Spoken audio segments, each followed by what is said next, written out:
জয় মহাকাল, জয় শুভশম্ভু। ভালো জামা কাপড় পরে সভা জয় করা যায়। মিষ্টি খাবার আশা গরু পুষে মেটানো যায়, কারণ গরুর দুধ থেকে ছানা, ঘি, মাখন, পনির ইত্যাদি দ্রব্য পাওয়া যায় এবং সেখান থেকে মিষ্টান্ন দ্রব্যাদি তৈরি করা হয়।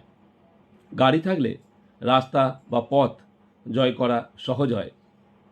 অন্যদিকে শীল বা সৎ চরিত্রের অধিকারী হলে মানুষের অলভ্য কিছুই থাকে না। এই প্রসঙ্গে বশিষ্ঠ মুনি শ্রী রামচন্দ্রকে বলছেন, হে রাম, এই পৃথিবীতে বা ত্রিভুবনে এমন কোনো বস্তু বা পদার্থ নাই যা পৌরুষ দ্বারা প্রাপ্ত হওয়া যায় না।